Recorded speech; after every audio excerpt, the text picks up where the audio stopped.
दोस्तों, भारत और south Africa की टीम के बीच दूसरे टी20 मुकाबले में जिस तरह से भारतीय टीम को करारी हार का सामना करना पड़ा है, उसके बाद सोशल मीडिया में काफी ज्यादा बवाल मचा हुआ है। भारतीय टीम के हेड कोच गौतम गंभीर और टीम के मुख्य चयनकर्ता अजीत आगरकर को इस वक्त कटघरे में खड़ा किया जा रहा है, क्योंकि जिस तरीके से टीम सिलेक्शन हो रहे हैं और सवाल उठ रहे हैं शुभमन गिल का संजू सैमसन से ऊपर आकर खेलना, ठीक है, उसके अलावा शिवम दुबे का खेलना, बहुत सारे ऐसे फैसले हैं जिन पर इस वक्त सवाल उठ रहा है। लेकिन अब बीसीसीआई ने लगाम कसने का मन बना लिया है और अब बीसीसीआई जो है वो फैंस की बातों को थोड़ा सा ध्यान दे रही है, क्योंकि सोशल मीडिया में इस वक्त क्रिटिसिज्म बीसीसीआई का दोस्तों हो रहा है। तो इस वीडियो में मैं आपको वही बताने वाला हूं, क्योंकि बीसीसीआई ने दोस्तों एक बड़ा फैसला कर लिया है और अजीत आगरकर का भविष्य तय कर दिया है कि उनका फ्यूचर कहां है, कितना है, कितने समय तक वो रहेंगे, और उनको एक टारगेट दे दिया है उनको कि ये आपकी आखिरी सीरीज है। तो मैं आपको इस वीडियो में वही सब बताने वाला हूं कि बीसीसीआई ने एक मीटिंग की, जो कि दूसरा टी20 मुकाबला खत्म होने के बाद हुई, और उस मीटिंग में कहीं ना कहीं अजीत आगरकर का भविष्य तय कर दिया गया है। और अब अगला नंबर दोस्तों गौतम गंभीर का है। बताऊंगा कि गौतम गंभीर क्यों बच गए। उससे पहले आपको वीडियो को लाइक करना है, सब्सक्राइब करना है, शेयर करना है, और दोस्तों हाइप जरूर कर दीजिए यार वीडियो को, क्योंकि लगातार अगर आप हाइप करेंगे तो थोड़ा सा वीडियो आगे बढ़ जाता है। तो अब मैं वीडियो की शुरुआत करता हूं, डिटेल में बताता हूं कि आखिर मामला क्या है। दोस्तों, भारतीय टीम के हेड कोच गौतम गंभीर की इस वक्त घनघोर अंदाज में आलोचना हो रही है। यहां तक कि यह तक डिमांड हो चुकी है कि अगर गौतम गंभीर को अलग नहीं किया गया तो भारतीय क्रिकेट जो है वो गर्त में आ जाएगा।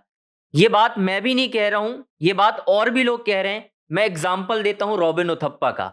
उन्होंने एक जेलिसी फैक्टर एग्जांपल दिया है। उन्होंने कहा है कि जब तीसरा वनडे मुकाबला खत्म हुआ, भारतीय टीम ने साउथ अफ्रीका के अगेंस्ट सीरीज जीती।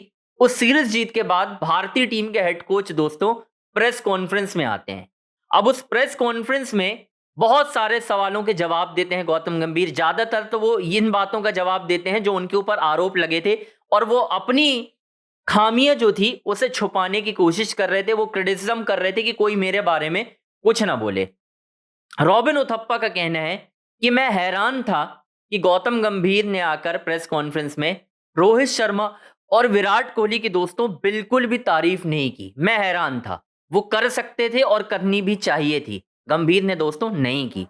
अच्छा, अब आते हैं अजीत आगरकर वाले पार्ट पर। दोस्तों, आपने बहुत सारी पॉडकास्ट इंटरव्यूज में टीम के मुख्य चयनकर्ता अजीत आगरकर को रोको यानी रोहित शर्मा और विराट कोहली के बारे में बोलते हुए सुना होगा। एक इंटरव्यू में उन्होंने ये कहा था कि अगर विराट कोहली और रोहित शर्मा 3 मैचों की वनडे सीरीज में 3 डक पर भी आउट हो जाएं, तो भी ये कंफर्म नहीं है कि उन्हें ड्रॉप कर दिया जाएगा, और अगर वो 300 भी कर देते हैं, इसका ये भी कंफर्मेशन नहीं है कि वो वर्ल्ड कप खेल जाएंगे 2027 का। अब कहीं ना कहीं बीसीसीआई एक्शन मोड में आ गया है दोस्तों, और बीसीसीआई ने अब ठान लिया है कि या तो गंभीर रहेंगे या अजीत आगरकर रहेंगे, दोनों तो एक साथ नहीं रह पाएंगे। तो कहीं ना कहीं अब बीसीसीआई ने एक अल्टीमेटम अजीत आगरकर को देने का मन बना लिया है। और वो मन कब बनाया है वो आपको बताता हूं। जिस तरीके से आपने भी देखा होगा कि रोहित शर्मा और अजीत आगरकर की दोस्तों बातचीत नहीं चल रही है। टीम के सबसे सीनियर खिलाड़ी जो कि फॉर्मर कैप्टन भी रहे हैं, चीफ सिलेक्टर से बात ना करना अपने आप में ये बताने के लिए काफी है कि इस वक्त इंडियन क्रिकेट में दोस्तों कुछ भी ठीक नहीं चल रहा है।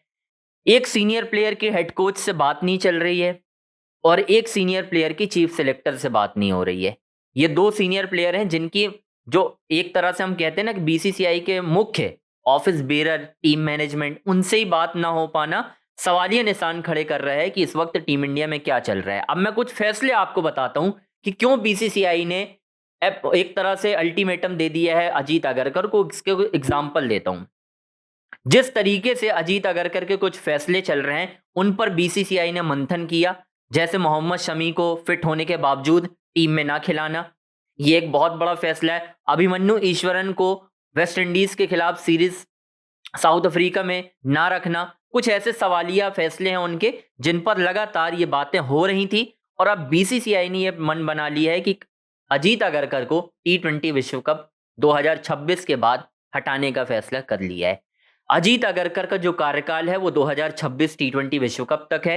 वो अजीत अगरकर का दोस्तों आखिरी कार्यकाल होगा। उसके बाद नए सिलेक्टर्स आएंगे, यानी चीफ सिलेक्टर आएगा, और उसमें किन के नाम है वो भी आपको बता देता हूं। कहीं ना कहीं वीवीएस लक्ष्मण हेड कोच की रेस में थे, लेकिन मुझे ऐसा लग रहा है कहीं ना कहीं वो चीफ सिलेक्टर की रेस में भी रहेंगे। दूसरे वीरेंद्र सहवाग, अगर आप सैलरी अच्छी देंगे तो वीरेंद्र सहवाग भी चीफ सिलेक्टर पद के लिए आवेदन दोस्तों कर सकते हैं 2026 टी20 विश्व कप के बाद। अब आते हैं और भी ऑप्शंस पर। और कौन से ऑप्शन है? देखो, कुछ फॉर्मर क्रिकेटर्स और हैं, लेकिन वो सब कुछ डिपेंड करेगा कि आपकी बीसीसीआई उनसे बातचीत किस तरीके से करता है। क्योंकि एक विकल्प दोस्तों आकाश चोपड़ा भी हो सकते हैं, जो क्रिकेट की कमेंट्री करते हैं, आपने देखा होगा, वो भी एक विकल्प हो सकते हैं। लेकिन सब कुछ डिपेंड करेगा आपकी सैलरीज पर, क्योंकि ये ऐसे नाम हैं जो पैसा देख के आएंगे, क्योंकि इनके पास ऑलरेडी काम है, इनको ऑलरेडी पैसा मिल रहा है।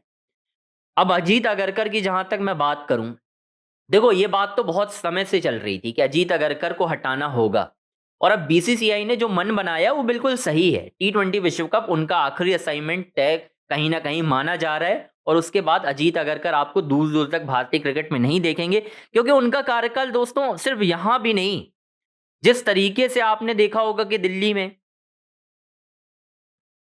श्रेयस अय्यर के साथ उनकी बातचीत, वहां पर सिलेक्शन को लेकर बवाल, ये पहला विकल्प नहीं है, यह पहला नजारा नहीं है कि अजीत अगरकर की चीफ सिलेक्टर की जो पद्धति है काम करने की, उस पर सवाल उठ रहा है।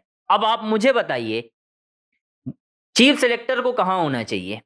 आप कहते हैं प्लेयर नहीं है।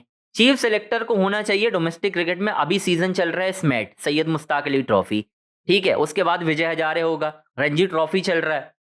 ये सारे जगह को छोड़कर अजीत अगरकर आपको कहां दिख रहे थे? अभी ऑस्ट्रेलिया गए थे वो। क्यों? रोको को देखने, ताकि वहीं पर फैसला किया जा सके। लेकिन दिक्कत कहां पे हुई, मैं आपको बता रहा हूं। अजीत अगरकर का पूरा प्लान था विराट कोहली और रोहित शर्मा से ऑस्ट्रेलिया में उनके फ्यूचर प्लान के लिए बात करने का। अनफॉर्चुनेटली उनका प्लान फेल कैसे हुआ वो मैं आपको बताता हूं। पहले वनडे में दोनों फ्लॉप हुए, रोहित शर्मा विराट कोहली। सेकंड में रोहित शर्मा ने 73 कर दिए, विराट जरूर आउट हुए, ठीक है। तीसरे में 121 रन किए रोहित शर्मा ने, और 76 के आसपास 74 रन कर दिए आपके विराट कोहली ने। अजीत अगरकर का दोस्तों प्लान फेल हो गया। अदरवाइज गौतम गंभीर और अजीत अगरकर का प्लान तय था कि ऑस्ट्रेलिया में इनकी आखिरी सीरीज कर देना है और इनको बोल देना है दोस्तों। ये कहानी बिल्कुल सेट थी, ठीक है। अब उसके बाद अजीत अगरकर को जब क्रिटिसाइज किया गया, ये कहा गया कि चीफ सिलेक्टर सिर्फ विदेशी दौरों पर क्यों जाते हैं, वो डोमेस्टिक क्रिकेट कवर करने क्यों नहीं जाते, क्यों नहीं देखते वहां पर प्लेयर्स को जाकर। तो जब इतना क्रिटिसिज्म हुआ दोस्तों, तो अजीत अगरकर ने प्लान किया कि मेरे ऊपर सवाल उठने लगे हैं, तो मैं वो जाकर फिर सैयद मुश्ताक अली ट्रॉफी का मैच देखने गए, वहां पर प्लेयर देखने गए। वहां पर भी अभिमन्यु ईश्वरन जो रन बना रहे हैं, उनकी वापसी के दरवाजे अभी तक नहीं खुले हैं। मोहम्मद शमी जो 4 मैच में 13 विकेट हासिल कर चुके हैं, अजीत अगरकर ने दोस्तों उनसे कोई बातचीत नहीं की। उनसे बातचीत की थी रणजी ट्रॉफी में आपके आरपी सिंह ने, जो एक और सिलेक्टर है।